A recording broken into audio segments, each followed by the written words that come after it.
Hello everyone and welcome to my YouTube channel physics with Jay. हमने हमारी last class में बायो-सवर्ट law start किया था, तो हम उसकी रिवीजन करेंगे और आगे का टॉपिक जो है हमारी आज की इस क्लास में कंटिन्यू करेंगे। सो इन अवर लास्ट क्लास हमने देखा कि बायो-सवर्ट लॉ में हमारे पास कोई वायर होता है X Y. For an example हमने कोई एक्स वाई वायर जो है कंसिडर किया है। इस एक्स वाई वायर में से हमारा आई अमाउंट ऑफ करंट जो है फ्लो कर रहा है। आई अमाउंट ऑफ करंट हमारा इस वायर में से फ्लो कर रहा है और अगर इस वायर से किसी एक पॉइंट पे, इस वायर से किसी भी एक पॉइंट पी पे मुझे जो है मैग्नेटिक फील्ड निकालनी है, तो मैं क्या करूंगा, जो कुछ डिस्टेंस आर पे मेरा है, तो उसके लिए हम जो है यहाँ पे एक करंट एलिमेंट डीएल जो है कंसीडर करते हैं। यहाँ पे जो है हमें करंट एलिमेंट डीएल जो है कंसीडर करते हैं और इस करंट एलिमेंट डीएल और जो हमारा पोजीशन वेक्टर आर है, इसके बीच में कोई एंगल थीटा जो है यहाँ पे हमारा बनता है। तो हमारा यहाँ पे थीटा जो होता है that is angle between current element DL and our position vector that is r vector। तो हमारी जो मैग्नेटिक फील्ड होती है यहाँ पे that is dB, where dB is our magnetic field due to this current element। magnetic field, this dB is magnetic field due to dl। जो हमारा यहाँ पे dl करंट एलिमेंट है उसकी वजह से जो हमारी मैग्नेटिक फील्ड है दैट इज dB, और उस मैग्नेटिक फील्ड की जो हमारी वैल्यू होती है which is mu not I dl sin theta divided by 4 pi r square. This is our Biot Savart law. ये जो हमारा यहां पे निकल के आता है ये हमारा होता है बायोट-सवर्ट लॉ, जिसकी हेल्प से हम किसी भी करंट एलिमेंट की वजह से जो मैग्नेटिक फील्ड है उसको कैलकुलेट कर सकते हैं। अब जो है हम इसी बायो-सवर्ट लॉ का इस्तेमाल करेंगे ताकि हम vector form due to Biot Savart law को स्टडी कर सकें। नाउ अब हम देखेंगे कि मैग्नेटिक फील्ड जो होती है बायो-सवर्ट लॉ के थ्रू उसकी वेक्टर फॉर्म। तो हमारे पास फॉर्मूला है dB equals to mu not I dl sin theta divided by 4 pi r square. Now multiplying numerator and denominator,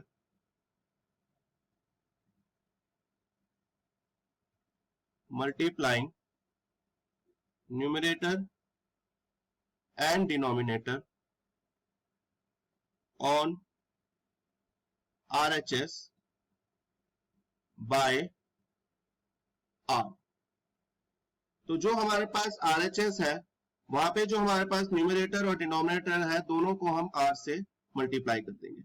तो जब हम ऐसा करेंगे तो हमारे पास क्या आएगा, हमारे पास आ जाएगा that is dB as it is रहेगा। हमारे पास आ जाएगा mu not I dl r sin theta divided by 4 pi r cube. तो ये वैल्यू जो है हमारे पास आ जाएगी जब हम न्यूमरेटर और डिनोमिनेटर दोनों तरफ जो है r से मल्टीप्लाई कर देंगे।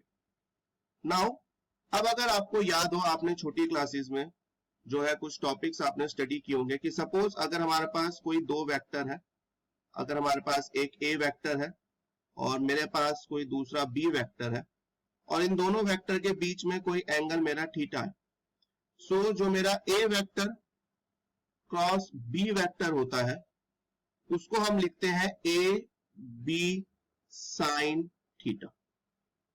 ए वेक्टर क्रॉस बी वेक्टर जो हमारा होता है वो हमारा होता है ए B sine theta.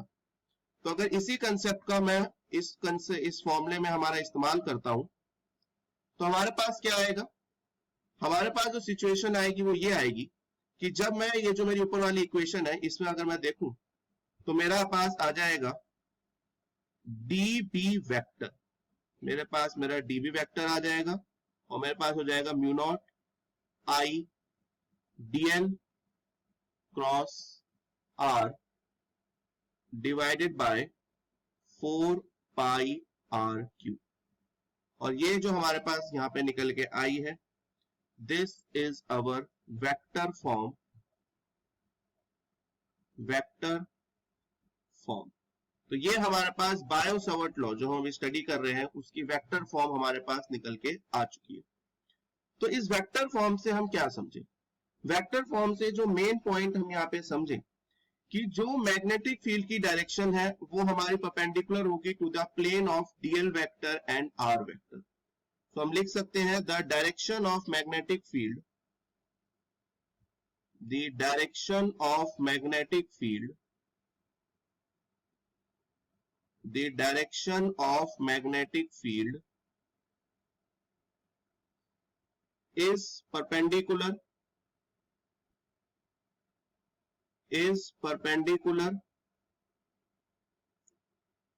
to the plane of dl vector and r vector। तो जो हमारा dl वेक्टर होगा और जो हमारा आर वेक्टर होगा उसका जो प्लेन होगा उसके थ्रू हमारी मैग्नेटिक फील्ड परपेंडिकुलर होगी। तो हम यहाँ पे एक एग्जांपल लेते हैं और उस एग्जांपल के थ्रू हम इस चीज को समझने की कोशिश करते हैं कि कैसे जो है मैग्नेटिक फील्ड हमारी यहाँ पे इन दोनों के प्लेन के परपेंडिकुलर होगी। नाउ अब हम देखेंगे कि किस तरीके से जो मैग्नेटिक फील्ड है हमारी वो हमारे डीएल और आर के प्लेन के परपेंडिकुलर होती है। तो यहाँ पे मैंने जो है हमारे एक्सिस ड्रॉ की है। फॉर एन एग्जांपल ये हमारा एक्स एक्सिस है, ये हमारा वाई एक्सिस है and this is our Z axis. Now considering the points कि मान के चलिए कि हमारा यहाँ पे ये एक वायर है, यहाँ पे हम एक वायर जो है यहाँ पे हमारा कंसीडर करके चल रहे हैं, that is A B. This is some wire A B, यहाँ पे मैंने अपना कोई वायर ए बी कंसीडर किया है और इस ए बी वायर में हमारी जो करंट की डायरेक्शन है वो ये है, यानी कि पॉजिटिव एक्सिस के अलोंग जो है हमारे करंट की डायरेक्शन है। और हम एक बात जानते हैं कि जो हमारा डीएल वेक्टर होता है और जो हमारा करंट होता है दोनों की डायरेक्शन सेम होती है। सो अगर डीएल वेक्टर का कुछ मैग्नीट्यूड डीएल होगा तो उसकी डायरेक्शन हम दिखाएंगे डीएल आई कैप से। नाउ सिमिलरली मान के चलते हैं कि किसी भी पॉइंट है, कोई यहाँ पे एक पॉइंट हमारा पी है जो यहाँ से कुछ आर डिस्टेंस पे हमारा है। सो देन हमारी जो पोजीशन वेक्टर हो जाएगा r vector, that is nothing but r j cap, क्योंकि वो हमारा एक्स एक्सिस के अलोंग है, हमारा जो डीएल है वो हमारा एक्स एक्सिस के अलोंग है, ये बात ध्यान रखेंगे, और जो हमारा आर है वो हमारा वाई एक्सिस के अलोंग है। नाउ हम जानते हैं कि हमारी जो वेक्टर फॉर्म है वो है dB, which is we having mu not I dl vector cross r vector divided by 4 pi are cube. तो यहाँ पे अगर हम देखें बाकी सारी चीजें, तो बाकी सारी चीजें तो हमारी सेम ही रहेंगी। तो यहाँ पे हम वैल्यूज डालेंगे इनकी, तो हमारे पास आ जाएगा म्यू नॉट आई डीएल आएगा, डीएल के साथ हमारा आई कैप आएगा, क्रॉस में हमारे पास आर आएगा तो आर के साथ हमारा यहाँ पे जे कैप आएगा, and this whole will be divided by 4 pi are cube. Now अब अगर हम यहां ध्यान से देखें तो बाकी सारी चीजें तो स्केलर क्वांटिटीज उनको हम आगे लिख देते हैं, that is mu not I DL और R divided by 4 pi are cube. इन सभी को मैंने आगे की तरफ लिख दिया क्योंकि ये सारी हमारी स्केलर क्वांटिटीज थी। यहां पे हमारे पास आ जाएगा आई कैप क्रॉस जे कैप, और हम ही जानते हैं आई कैप क्रॉस जे कैप जो होता है वो हमारा के कैप होता है। आई कैप क्रॉस जे कैप हमारा के कैप होता है, तो हमारे पास आ जाएगा mu not I dl r divided by 4 pi are cube के कैप। यानी कि हमारी जो मैग्नेटिक फील्ड है, जो हमारी मैग्नेटिक फील्ड हमारी यहां पे निकल के आती है, that is along Z axis. तो हम लिख सकते हैं कि hair magnetic field is along z axis which is perpendicular to my x and y plane। सो इसलिए हमने जो है लास्ट जो लाइन लिखी थी कि हमारा जो मैग्नेटिक फील्ड होती है, मैग्नेटिक फील्ड का जो हमारी डायरेक्शन होती है that is perpendicular to the plane of dl and r vector. तो होपफुली आपको यहां तक वो चीजें समझ में आ गई होगी। सो नाउ अब हम आगे चलेंगे और अब हम जो है यहाँ पे थोड़ा सा और स्टडी करेंगे और चीजों को देखेंगे। तो यहाँ तक हमने जो है बायो-सावर्ट लॉ देखा, उसकी वेक्टर फॉर्म को हमने स्टडी किया। अब हम देखेंगे magnetic field due to a straight current carrying conductor. एक स्ट्रेट करंट कैरिंग कंडक्टर की वजह से किस तरीके से मैग्नेटिक फील्ड हमारी आती है, उसको जो है अब हम स्टडी करेंगे। तो चलिए स्टार्ट करते हैं।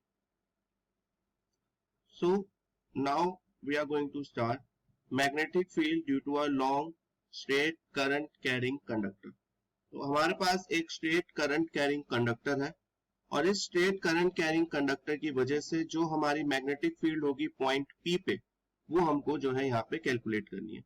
तो यहाँ पे हमारे पास क्या क्या है, सबसे पहले हम वो देखेंगे। So we have wire XY, we having the wire XY of some length, और यहाँ पे क्या क्या कंडीशंस हैं उसको भी हम यहाँ पे देख सकते हैं। And we need to calculate magnetic field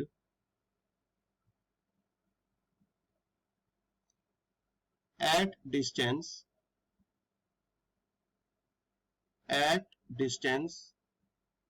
a। So distance a यानी कि इस वायर से a डिस्टेंस पे हमको मैग्नेटिक फील्ड कैलकुलेट करनी है। सो अब जो भी हमारे पास ये सिचुएशन है इनका हम इस्तेमाल करेंगे और मैग्नेटिक फील्ड इस वायर के थ्रू कैलकुलेट करेंगे स्टेप बाय स्टेप। सो चलिए स्टार्ट करते हैं। सो फर्स्ट ऑफ ऑल हम यहाँ पे हमारा बायो-सावर्ट लॉ का ही इस्तेमाल करेंगे। बायो-सावर्ट लॉ से हम अपना जो ये क्वेश्चन यहाँ पे स्टार्ट करेंगे, क्योंकि बायो-सावर्ट लॉ हर बार हमारा यूज में आने वाला है। सो फ्रॉम जो भी हमारा बायो-सावर्ट लॉ था उसमें हमने देखा थी किस तरीके से एक करंट एलिमेंट के थ्रू, कोई भी हमारा करंट एलिमेंट होता है उसके थ्रू किस तरीके से मैग्नेटिक फील्ड हम कैलकुलेट करते हैं। So from Biot-Savart law dB equals to mu naught I dl sin theta divided by 4 pi r square। तो ये हमारा यहाँ पे बायो-सावर्ट लॉ है जिसका हम इस्तेमाल करेंगे। तो इसको मैंने इक्वेशन नंबर 1 रख दिया। अब जो है एक एक करके यहाँ पे कुछ पॉइंट्स हम देखेंगे। सो फ्रॉम ट्रायंगल यहाँ पे हमारे पास एक ट्रायंगल है QOP। हमारे पास यहाँ पे एक ट्रायंगल है जो आप देख पा रहे होंगे QOP। तो इस QOP ट्रायंगल में अगर आप थोड़ा सा ध्यान से देखें, इस QOP में हमारा यहाँ पे एक एंगल बन रहा है that is phi. This angle is phi. So we can have phi plus theta which plus angle OQP which is equals to 180 degree. ये हमारे पास जो है ट्रायंगल्स के लॉ होते हैं। तो अगर हम यहाँ पे देखें कि एंगल OQP हमारा 90 डिग्री है, यानी कि थीटा प्लस फाई भी हमारा 90 डिग्री के इक्वल आ जाएगा आफ्टर सॉल्विंग। तो यहां से हमारे पास एक चीज आ जाएगी कि हमारा जो थीटा है वो हमारा है 90 डिग्री माइनस फाई। जो हमारे थीटा की वैल्यू है वो है हमारी 90 डिग्री माइनस फाई। तो अब अगर मैं इसका इस्तेमाल करता हूं और इसका यहाँ पे यूज करता हूं तो मैं लिख सकता हूं कि जो हमारा साइन थीटा टर्म हम यूज करते थे उसको मैं लिख सकता हूं sine 90 degree minus phi, and sine 90 minus phi हमारा सिंपली कॉस फाई हो जाएगा। So this is equation number 2। Now अब हम चलते हैं आगे। तो अब हम आगे चलते हैं, तो इसी ट्रायंगल में अगर मैं कॉस फाई की वैल्यू आपसे पूछता हूं, क्योंकि मैंने यहाँ पे कॉस फाई का टर्म इस्तेमाल किया है, तो कॉस फाई की अगर मैं इसी ट्रायंगल में आपसे वैल्यू पूछता हूं कि कॉस फाई कितना होगा, तो कॉस फाई अगर आप यहाँ पे कैलकुलेट करें तो कॉस फाई सिंपली आपका आ जाएगा a divided by r, which is cos phi हमारा यहाँ पे हो जाएगा QP divided by OP, that is base upon में hypotenuse, which is a divided by r। और यहीं से अगर मैं आपसे पूछूं कि r की मेरी क्या वैल्यू होगी, so my r will be a upon में cos phi, and 1 upon cos phi is nothing but sec phi, so we will be having a sec phi. So this is our equation number 3. Now अब हम थोड़ा सा और जो है यहाँ पे आगे चलते हैं. जो हम ट्राइंगल लेके चल रहे थे उसी ट्राइंगल्स को हम कंसीडर करते हुए चलेंगे. अब इस ट्राइंगल में मैं आपसे पूछता हूं कि tan phi की जो मेरी वैल्यू है वो क्या होगी. तो ऊपर आप ट्राइंगल देखिए. सो ट्राइंगल देखेंगे तो आपको पता चलेगा कि हमारा जो tan phi होगा, जो अगर मैं tan phi की वैल्यू आपसे पूछता हूं तो that is nothing but OQ divided by QP. So OQ is nothing but L and QP is nothing but A. So यहां से हमारे पास जो वैल्यूज निकल के आएंगी L की, L मेरा हो जाएगा A tan phi. L की वैल्यू मेरी यहाँ पे A tan phi हो जाएगी. इसको मैंने इक्वेशन 4 मान लिया. नाउ अब हम जो है थोड़ा सा आगे चलते हैं. डिफरेंशिएटिंग, यहाँ पे हम डिफरेंशिएशन करेंगे. Differentiating equation number 4 with respect to phi. Equation number 4 को हम phi के टर्म में डिफरेंशिएट करेंगे, यानी कि हमारे पास आ जाएगा dl divided by d phi which is going to be a sec square phi. और यहां से मेरे पास dl की वैल्यू आ जाएगी, that is a sec square phi d phi, and this is our equation number 5. तो हमारे पास इक्वेशन 2 है, हमारे पास इक्वेशन 3 है और हमारे पास इक्वेशन 5 है. Now we are going to put all these three equations in equation number 1. तो ध्यान से देखेंगे हम यहाँ पे. Putting equation second, equation third and equation 5 in equation 1. तो जो हमारे पास इक्वेशन 1 आई थी उसको हम इसकी वैल्यू पुट कर देंगे. तो जब हम उसकी वैल्यू वहां पे पुट करेंगे तो हमारे पास आ जाएगा dB which is equals to mu naught I. dl की वैल्यू अगर हम पुट करते हैं तो dl की वैल्यू हमारे पास निकल के आई है a sec square phi. mu naught I dl होता है तो dl की जगह हमारे पास आ जाएगा a sec square phi d phi sin theta. sin theta का हमारा हो गया है यहाँ पे cos phi, और नीचे जो है हमारा डिवाइड होता है ये 4 पाई r स्क्वायर से, तो ये भी अगेन हो जाएगा हमारे पास a square sec square phi. तो ये हमारे पास फाइनली रिजल्ट आ रहा है जब हम इक्वेशंस पुट कर दे रहे हैं. और जब हम इनको फाइनली सॉल्व करेंगे तो हमारे पास जो फाइनल रिजल्ट निकल के आएगा that is mu not I divided by 4 pi a, mu not divided by 4 pi a cos phi d phi. This is our result till now. अब हम क्या करेंगे, अब हम यहाँ पे इसको इंटीग्रेट करेंगे. अब हम इस इक्वेशन को इंटीग्रेट करेंगे तो हमारी जो लिमिट्स होंगी, अब अगर मैं थोड़ी सी लिमिट्स की बात कर लेता हूं तो जाहिर सी बात है जो हमारी मैग्नेटिक फील्ड है उसकी वैल्यू 0 से किसी एक पर्टिकुलर वैल्यू तक चेंज होगी. तो मैग्नेटिक फील्ड हमारी 0 से b तक जाएगी. और जब मैं बात कर रहा हूं phi की, जब मैं phi की बात कर रहा हूं तो आप अगर इस अपने पहले वाली जो हमारी इमेज थी उसको ध्यान से देखें तो उसमें आपको पता चलेगा कि जो phi की वैल्यू है वो phi1 से phi2 चेंज हो रही है, बट जो phi1 है वो नेगेटिव होगा क्योंकि वो एंटी क्लॉकवाइज बन रहा है. सो क्योंकि phi1 जो है मेरा एंटी क्लॉकवाइज बन रहा है, जिस वजह से इसकी वैल्यू हो जाएगी माइनस phi1 से phi2 तक.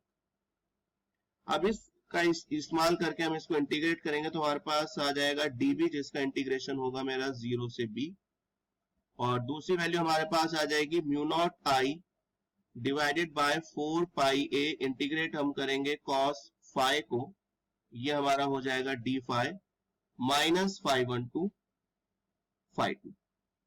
और जब हम cos phi का इंटीग्रेशन करते हैं तो जब हम यहाँ पे cos मैग्नेटिक फील्ड का इंटीग्रेशन तो b आ जाएगा, cos phi का हम इंटीग्रेशन करेंगे तो हमारे पास आएगा sin phi. तो हमारे पास यहाँ पे आ जाएगा sin phi और हमारी लिमिट्स हो जाएंगी माइनस phi1 टू phi2. तो हम यहाँ पे अपनी लिमिट्स डालेंगे तो हमारे पास आ जाएगा B equals to mu not I divided by 4 pi A sine phi 2 minus sine minus phi 1। तो हम जानते हैं जब भी साइन की वैल्यू हमारी नेगेटिव में होती है तो नेगेटिव बाहर आ जाता है, तो हमारे पास आ जाएगा B equals to mu not I divided by 4 pi A sine phi 2 plus sine phi 1। और फाइनली जो हमारे पास रिजल्ट आएगा कि कोई भी अगर हमारे पास स्ट्रेट कंडक्टर होता है तो किसी भी स्ट्रेट कंडक्टर के थ्रू जो हमारी मैग्नेटिक फील्ड होती है उसका फॉर्मूला हमारे पास होता है B equals to mu not I divided by 4 pi A sine phi 1 plus sine phi 2। So this is the formula for the magnetic field due to any straight conductor. तो किसी भी straight conductor के through अगर हम magnetic field calculate करते हैं तो उसका ये हमारे पास फॉर्मूला निकल के आएगा। तो इसी के साथ हमारी जो आज का वीडियो लेक्चर है वो हमारा कंप्लीट होता है। आज के वीडियो लेक्चर में हमने काफी सारी चीजों को स्टडी किया। हमने बायो-सावर्ट लॉ के बेसिक्स को स्टडी किया और रिवाइज किया। सो फाइनल जो हमारा टॉपिक रहा वो रहा magnetic field due to a strong current carrying wire. तो इसी के साथ हमारा लास्ट पार्ट जो है इस वीडियो का खत्म होता है। सो हमारी जो नेक्स्ट वीडियो होगी उसके अंदर हम स्ट्रेट करंट कैरिंग कंडक्टर के केसेस देखेंगे और कुछ इंपॉर्टेंट न्यूमेरिकल्स सॉल्व करेंगे। अगले वीडियो के लिए आप रेडी रहिएगा। मिलते हैं आपसे अगली क्लास में, अगले लेक्चर में। Till then, thank you, bye bye, stay safe.